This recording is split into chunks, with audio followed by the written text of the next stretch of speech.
Well, welcome back to the Be Unexpected podcast. And today we have with us Addie Schiemann. Addie, how are we doing today? Good. How is everyone?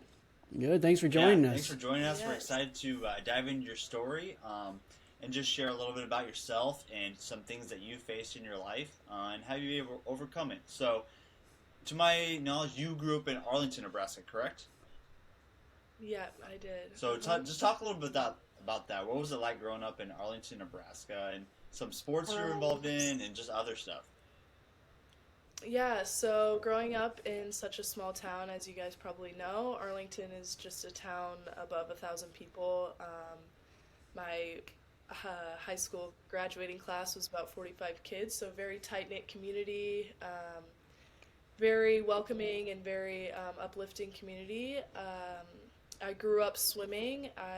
At the age of 7, joined the Fremont area swim team, and I just fell in love with it. I had an amazing coach, Coach David Struble. He really grew my love for swimming, and so I started swimming pretty competitively as a younger girl, and then as I got into middle school and high school, I really saw the talent that I had in the sport and decided to really commit myself to that. So, yeah, besides that, I just had a pretty normal childhood and just really enjoyed um, swimming as my main sport. So, Growing yeah. up, so did Arlington, if you wanted to swim, you had to join the Fremont team because they didn't have their own specific team, right? So my mom and I, as I got into high school, we knew Arlington didn't have a swim team. I think, the only swimmer at Arlington during the time, Hmm. going back and forth to Fremont, which is just about 7 miles, so not too bad. But um, yeah, so my mom brought to the Arlington School Board an option to co-op with Fremont High School. So we got that approved, and I actually recruited a few more swimmers from Arlington to come with me. So Nice. we actually had to make a co-op between Arlington and Fremont in order for me to be able to swim for high school swimming. Huh. So I didn't. yeah.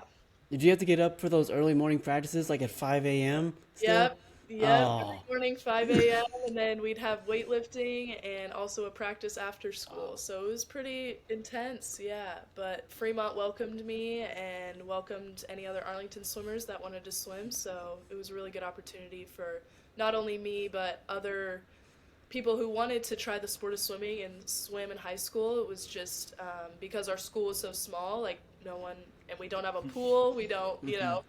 so we needed Fremont to help us out with that, and luckily they were very welcoming, and so we could get Huh. that done. I didn't realize it'd be that much like Nice.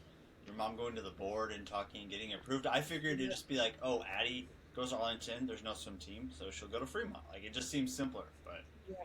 It would, I mean, I wish it was that simple, and it did take a lot of steps and a lot of convincing on the Arlington public school side because it is a cost to them, and so it was we kind of had to go through some hoops to get it to work out, but eventually the school board approved it, and I was able to swim for Fremont. So Are you the only swimmer in your family, or do your siblings, or did your parents swim?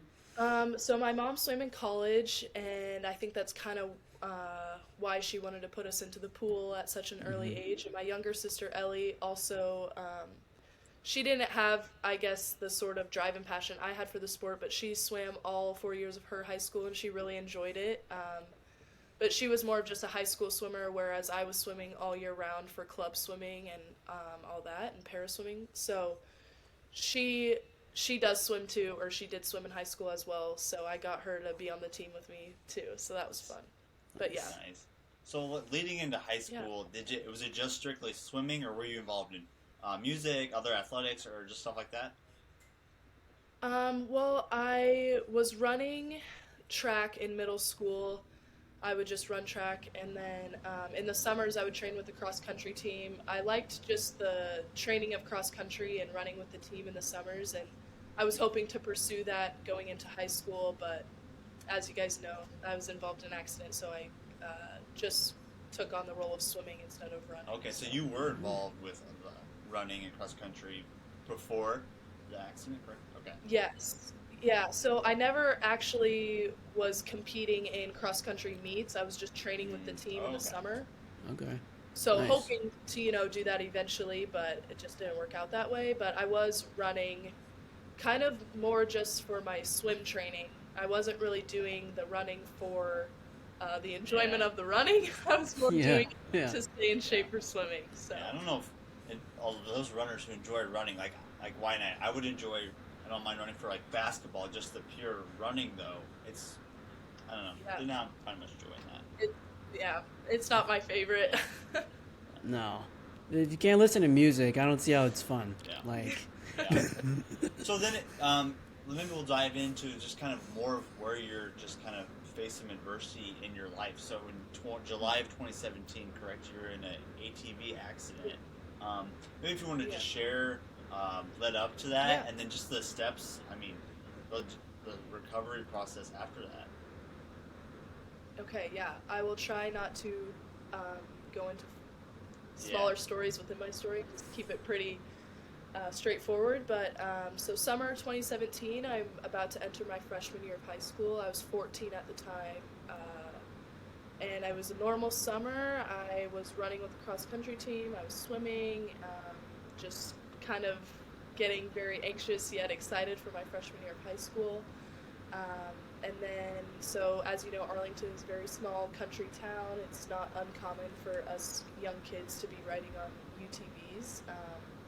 So me and a couple of my friends were just riding around the farm on a Polaris Ranger, and the driver, I was a passenger on the right side of the UTV, and the driver lost control of the vehicle. The vehicle rolled, and ultimately my arm was kind of pinned underneath of the vehicle. And ultimately, when the ambulance and all of that came, they realized that I was just losing blood too quickly and that I needed to be life flighted to UNMC, the med center. So they life flighted me in the helicopter to UNMC, and there the surgeons kind of further evaluated my situation and what they could and couldn't do and things like that. And so ultimately the decision was to amputate the arm, and so that's what they did, obviously with my parents' approval, because I was underneath anesthesia and surgery.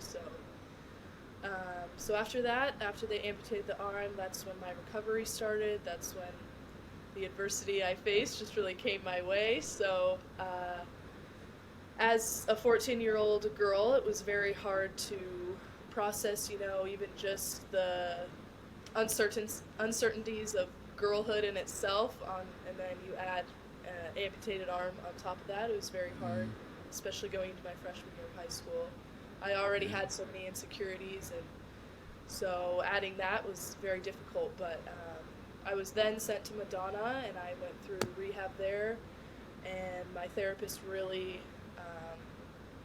helped me to find that outlook on life that I needed. And she really helped me with not even just the physical aspects of relearning how to do everything again, but the mental aspects of everything. So yeah, after that I was just going to therapy, trying to regain mobility in this side of my body, and learning how to only use my left hand for everything. So that happened in July, and then I was going to therapy probably up until November, December of that following year, my freshman year, first semester.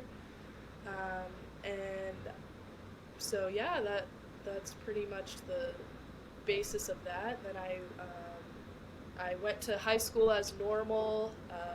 Obviously, in such a small community that I was in, it was kind of a perk that everyone already kind of knew what happened to me. So it wasn't like I was going into this big, school where no one knew who I was or no one knew what happened to me. In Arlington, it's such a small, tight-knit community that I wasn't really faced with a bunch of questions from my peers and things like that. So on that side of things, I definitely think it was easier for me to kind of like emerge myself back into normal day-to-day life, because my friends and my family and my teachers and my coaches were all very understanding and accepting of, what struggles I, may have to encounter and things like that. So my high school experience post-amputation I got very lucky, I must say. I really probably wouldn't have made it out on the other side like I did without that community that I had. So I had a very positive, outlook because everyone around me was just so uplifting and so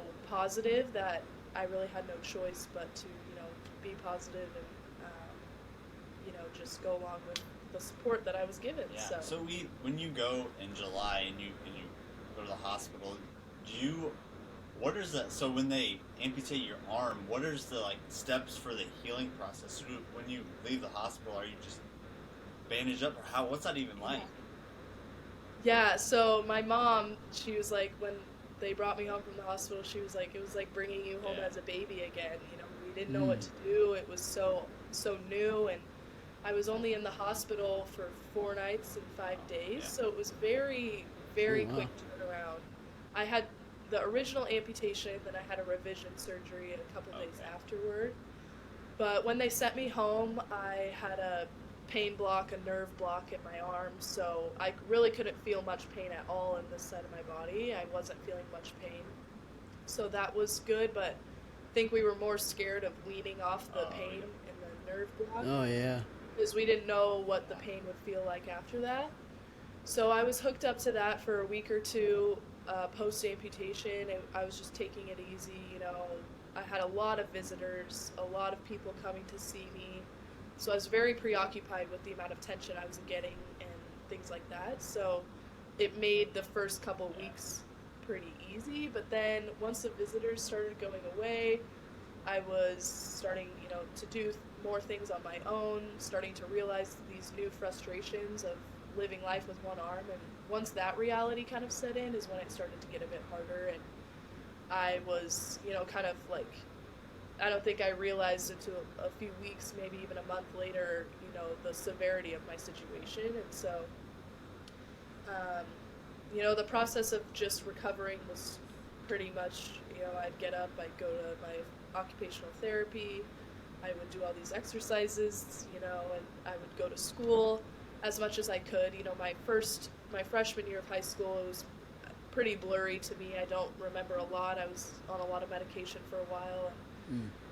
So from what I can remember, it was just pretty much going to therapy, going to school. I would watch my swim team practice, things like that. So what was the most difficult thing, tying your shoes, buttoning coat or shirt? What was the most difficult? So it's kind of hard to pinpoint just, because everything was pretty difficult, but I think probably the hardest part of it all was because the arm that was amputated was my dominant hand.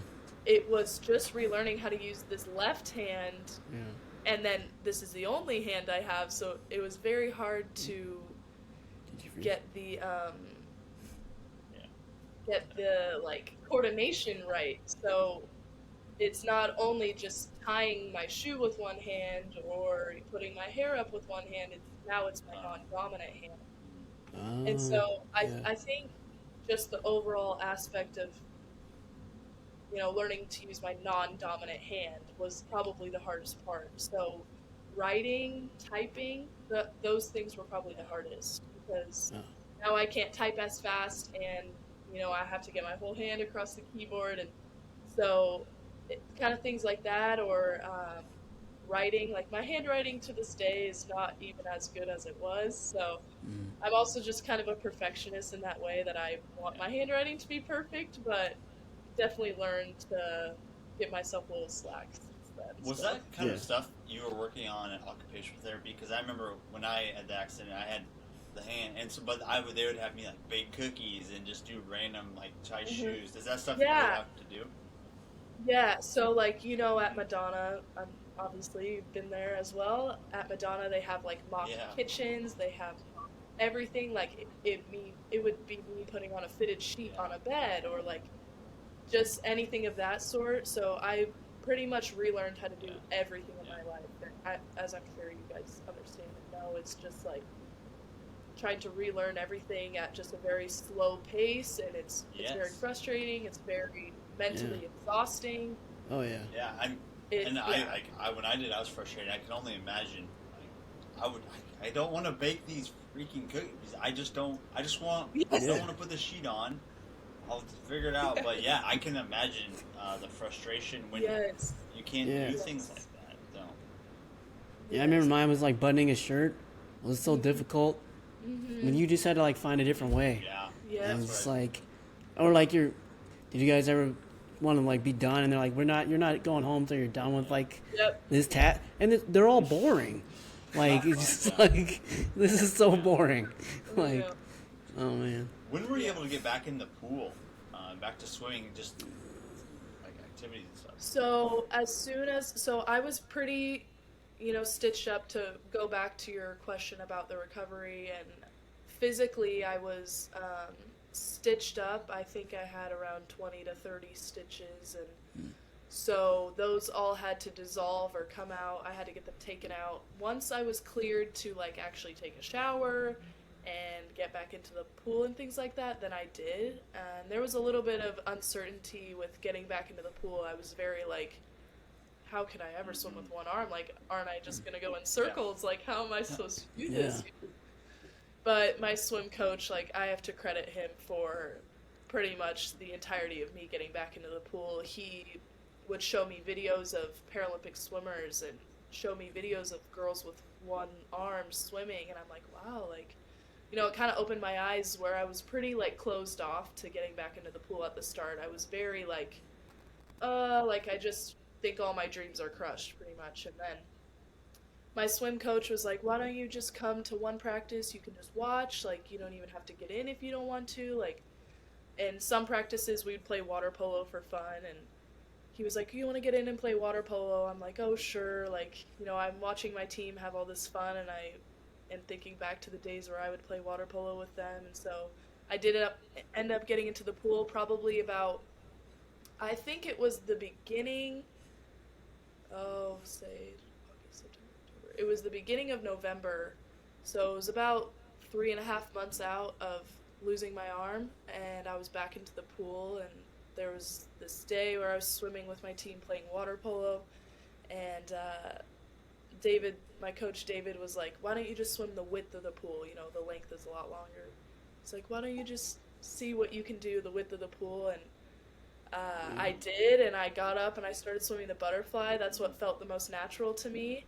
Nice. And then after that, everyone's in tears, and I'm just like, wow, I can't believe I just did that. And so after that day, after just my coach being like, you should just get in for water polo, then you should just maybe just swim a little bit. He was just kind of easing me into it instead of, just dropping me in the pool and say, like, give it a try. I think that would have scarred me a little bit.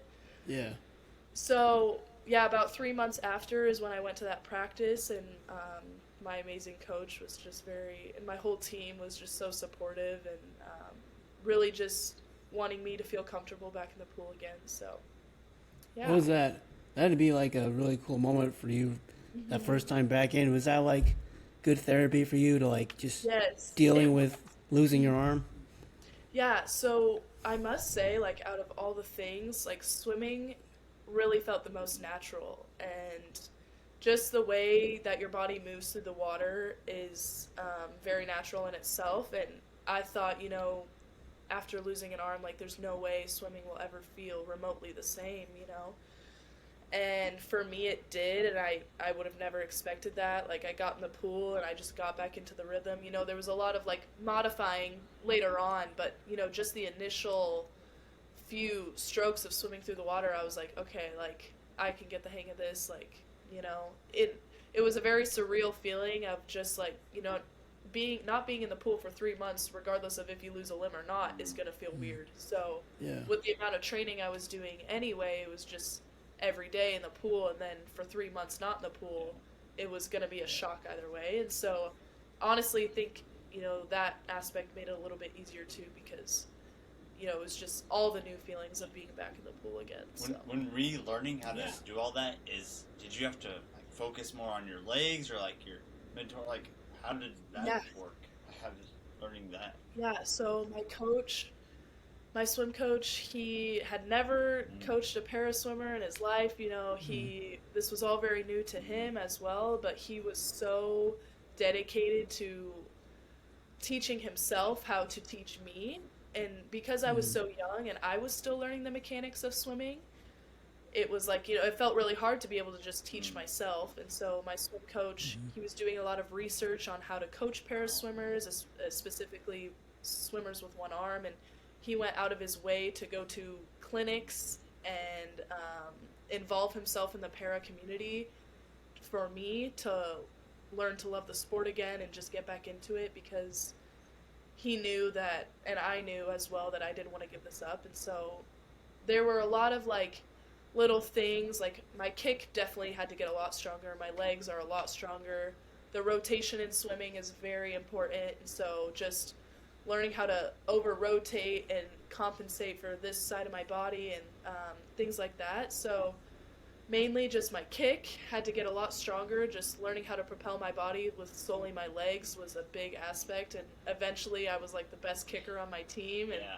Nice. so yeah, definitely one of the fastest kickers in my time in high school. So that was pretty cool that I had that advantage on other people. But other than that, like really the motions and the rotations of swimming, like really does not require another arm. And so it was all like the little modifications, you know, took some tweaking and things like that, but for the most part it came pretty easy. That's awesome. Your coach just, Nice. I mean, just research. It's like just adapted to it just like you did. So that's really cool. Mm-hmm. Yeah. So then did you get back into like swimming in the summertime and tournaments and meets and stuff? Yeah. So quickly, I remember my first meet back in the water, I think was in Columbus. And it was just a small YMCA meet. I didn't want to immerse myself at any big meet, you know, and I was, you know, it was just me, my swim coach, and my parents. Like, we didn't make a big scene about it because I was very nervous about competing for the first time. And I remember, like, you know, my coach was like, well, I don't know what to enter your times. Like, how am I supposed to enter your times? Like, we don't know what your times are. So we would do a few little time trials at practice, and he put in like really slow, because I was like, I don't want you to put me in the fast heat. Like, what if you enter my time and I just get smoked? Like, that'll discourage me. Like, so we get to the meet, and like my very first swim meet back in the water after losing my arm, and my coach had entered my time so slow that I'm like racing against little kids. And I just like smoked the entire pool. Like, I was going so fast, like I was so confident, and I had completely like, of course these kids are like young little 9, 11-year-olds, whatever, but it was just funny because everyone in the crowd was like, woo, like she just beat everyone in the pool. I was like, yeah, I'm really encouraged to keep swimming now. But anyway, so just that was just kind of a funny thing. It was very uplifting, you know. My first meet was very light-hearted, like very like it didn't matter if I messed up. So, but then after that, once I went to that meet, I was swimming for club because the winter season for high school started in like late November, and I wasn't able to swim that first season of high school yet. My freshman year, I was managing the football team, so that's what kept me busy. But I would go to like YMCA and club meets, not high school meets, just to get back into the groove. And then my sophomore year of high school, my sophomore, junior, and senior year were all the 3 years I was competitively swimming for high school. So, That's cool. Yeah. Did you swim at state? Did you make it to state at all, or how far did you make it? Yeah, I made it to state my sophomore, junior, and senior year. That's awesome. Yeah. Nice. Yep, I was invited to swim on relays all 3 years, and so that was pretty cool. And I was the first para swimmer in Nebraska to swim at the state level, so that was pretty cool. That's awesome. Yeah. Wow. You said how Arlington, like the community, everyone knew what you went through. But was there other people other like than your coach and your parents that kind of like walked along the journey with you and helped you like get out of rut? Because I'm sure there's moments where you're just frustrated and mad and upset. So were there other people, friends, that helped you get through this? Yeah, so fortunately enough, there are a lot more amputee girls. So I just had to kind of find that community. And I don't know if you guys know who Bethany Hamilton is. She lost her arm in the shark attack when she was 13. Oh, yeah. She's like 35 now, so she's a lot older. But She hosts this retreat every year for amputee girls, and you have to apply for it. You have to get accepted. It's very like a prestigious process because so many girls Right. want to meet Bethany Hamilton and go to this Mm-hmm. retreat. I was kind of like, I don't know. I was kind of like, oh, I'm not. I had never really met many amputees before. I was never Mm-hmm. really involved in that type of community, because I was able-bodied for 14 years of my life. There was no need for me to really be exposed to anything like that. So it was kind of overwhelming, but I did end up getting accepted to this retreat, and I met some amazing girls, some of them that I still talk to every day. And so once I found that community and I went to that retreat, those were, the types of people that I would go to when I, was in this rut where I felt like anyone I talked to just could never understand. They could say how much they can try to understand me, but it's just like I need to talk to somebody who's gone through something similar where I can really feel like what they're telling me is true and matters. So I did find that community of girls, and I ended up going to that retreat 2 years, and now I'm kind of, giving other girls an opportunity to, I don't want to take that spot up so many years in a row, so Mm-hmm. it's also just trying to give other girls an opportunity to find that community and things like that, but I still have that community, and I still am in contact with those girls, and I visit them. Most of them live just a flight away, so it's nice to have them. And that retreat was very eye-opening for me because seeing other girls, not even just in my exact situation, but situations worse than what I felt like worse than mine, just seeing that gave me, this sense of hope, like I'm not the only one going through this, like I know that other girls are feeling the pain that I'm going through and things like that. So yeah, definitely finding that community helps a lot. So That's awesome. yeah. So then you go through high school, and well, everyone knows you. So what was it like when you went to college and just dealing with all that? I mean, it's stressful for anyone. You start college, Yeah. and now like no one knows you. You have like one arm. Yep. You're probably getting asked a lot of questions. So Yeah, no. So that's really funny that you say that because my 4 years of high school, I never really had to explain myself. I never had to bring up the topic. There'd be the random guy at Walmart, like, what happened to you? Whatever. yeah. The people at the airport, just like curious little kids. Like those were the times where I would just shortly just be like, oh, I was in a UTV accident, blah blah.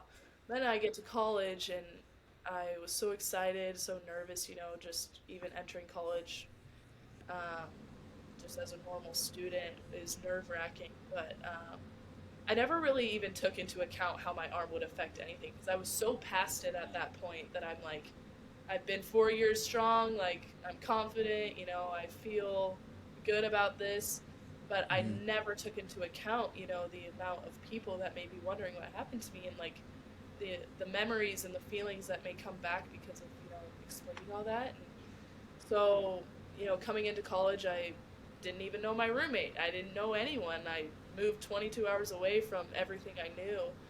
And so that was really, really hard. I went through a season of depression, and it was more or less, I felt like I kind of had to explain my story and tell everyone to feel like I was fitting in, So it was just like, I knew people really wanted to know what happened to me, and it's like I didn't know who to open up to because I didn't know if they were going to be my friend long term or if they just wanted to know what happened to me. And it was kind of just trying to find this balance of, who can I trust with like such this heavy information that's like not easy for me to share, but it's just like hearing another story for them, So it's just trying to find this balance of, who can I tell my story to without feeling like I was just, this whole thing was taken from me, So it's definitely hard, but I have an amazing group of friends now, and I found my circle, and I have an amazing best friend and roommate who helps me through a lot. And so it was just, I think my first semester of college, I was really actually dealing with the trauma and the feelings that I never dealt with before, like the feelings of grief and the feelings of like the trauma of losing my arm emotionally and kind of physically was just really hard because I was filled with all this support and all this encouragement before, and then I get here and no one knows who I am. No one knows what happened to me, and so of course they're going to have questions, and I don't blame anyone for asking me questions. It's, you know, no one's going to understand, and so you can't blame them for being curious, but it's also just like you don't want to turn people off because you don't want to tell your story because you want them to be your friend, but it's like, are you only going to be my friend because you want to know what happened to me? So that was just kind of like a hard thing to overcome, and I eventually got through it after almost transferring home because I thought I couldn't do it to, okay, I'm going to give this one more try, like, I can do this, you know? So definitely very hard, and I don't think a lot of people, you know, understand that you can go through something and then 5 years later deal with it, you know? So I definitely feel like I dealt with the loss of my arm probably 4 years after actually losing it because of just, I mean, in certain aspects, like socially accepting the fact that I had one arm, I think came later in life. Whereas, you know, everything else, the physical aspects of it, I'm like, okay, I have to do everything with one arm. That was something I accepted in the beginning, but not until I came to college did I really realize how much this affects me mentally and socially in the world. So you want to share your story, but then just like how much do you share? Because do I go share everything? Do I share a little bit? Do I scare them away? You know, being in Arizona, like I'm sure you're just aching for relationships too, and so I'm sure there's so much like you're just battling in your mind too. So. So it was definitely just a season of uncertainty where I'm like, I don't want to open myself up too much where I feel like people can take advantage of, you know, things like that. So it was just hard to figure out who I could trust and who I could build a relationship with where it wasn't just based off of my arm. Like, I wanted people to get to know me for me, like the people I knew back home. Like, they all knew me for me, not the girl with one arm. So it was just trying to find, you know, a group of people who were there for me and not, you know, there for the attention because some girl has one arm. So. Yeah, and I bet you people thought it was easy for you to share, but it's actually probably pretty hard. Like, it's not just a random conversation. Like, I don't always want to. You probably don't always want to talk about it. So. Exactly, and it's like, I mean, that day was the worst day of my life, and you know, not everyone just shares the worst day of their life. Like, you know, you don't. I hate to, you know, be so blunt with people in ways like that, but sometimes I'm just like, I don't really want to share the worst day of my life. Like, do you want to share yours? You know, so it's kind of, I just don't think people realize, you know, the heaviness of something like that, how it can affect just talking about it. So. It's like I don't want to share, and like, do you really genuinely want to know? And so there's just so much. So. So now you've graduated from Arlington High. You've gone off to school in Arizona. Is there different things you enjoy doing down there? I'm sure the weather obviously is nice, like you said. You're in the 90s right now. Yeah, so I've really taken advantage of the mountainous terrain we have here because, you know, in Nebraska it's just flat. Like the highest hill is probably Mount Crescent in Iowa, so it's just like I've really taken advantage of the scenery and the mountains, and I go hammocking a lot. I love to go hiking. Like, there's a new trail every time I go up the mountain, and so I've really taken up hiking and hammocking and just doing the things that I couldn't do in Nebraska that I can do any day of the week here. So I've really just taken advantage of that, and I live in an apartment with a pool on the roof, so it's nice. That's awesome. We have an amazing campus here. There's just endless things to do. Like, you can never really get bored, and so I think that also helped with just kind of discovering a new place and discovering myself again.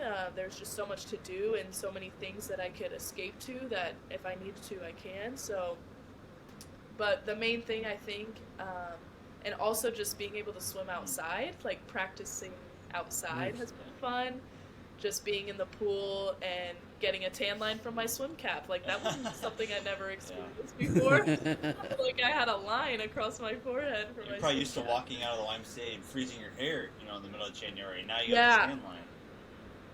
Yep. Now my hair dries instantly when I get out the pool, so it's definitely that's been kind of fun. And sending my coach and my teammates pictures of me swimming outside. They're like, "What the?" Awesome. Yeah. So, what are you majoring in at Arizona? I'm majoring in sociology. I'm not quite sure what I want to do with it yet. I know it's a broad enough major where I can take it kind of any route I want. So I like studying humans. I like studying how we interact in society, and so that's just what I'm taking interest in right now. So awesome. Yeah. That's awesome. Did you always want to move, go to college far away from Nebraska, or did Arizona just kind of happen out of nowhere? Well, so I had a Paralympic swim meet in Oro Valley, which is just a suburb of Tucson, and I was swimming at the Oro Valley pool. Like, me and my coach and my family flew out here for a nationals meet, and one of my friends that I had met through a different amputee retreat, he was on the wheelchair track team at U of A, and he was like, "Oh, I want to give you a tour of U of A's campus. I think you really like it." And at this point, I was a sophomore in high school, so I was very young. I wasn't really thinking much about college, but then my friend Miguel came and he gave me a tour of U of A, and I was like, "Wow, this place is nice. I could see myself here. This is amazing." Nice. And I was like, U of A has a massive adaptive athletics program, and they didn't have swimming, but Miguel, he was like, "I'm sure they would implement a swimming program if you wanted to swim here," and things like that. So I got in contact with the coach and told him that I'd love to come here, and I applied to U of A my junior year of high school, got accepted, got an amazing scholarship, and I was like, well, this is kind of a no-brainer. So I looked into other schools, but I was pretty set on U of A, and especially after touring it my sophomore year, I didn't tour it again until I just committed and came here. So Wow. If everything lines up like that, why would you not? That's awesome. I know. I'm like, if I'm paying basically no money to go here, I might as well. That's awesome. Yeah. And it's warm. Yeah, it's amazing weather. It's amazing weather. Yeah, it's pretty great. Yeah. Well, hey, thanks for joining us today, Addie, and we appreciate you being open and sharing your story, and and sharing parts that sometimes, like we said, it's wasn't the worst day of your life, but being open and sharing that, we appreciate it. Yeah, thanks. Of course, I appreciate you guys as well for inviting me and having me, and I enjoyed it. Thanks you. Thanks. Yes.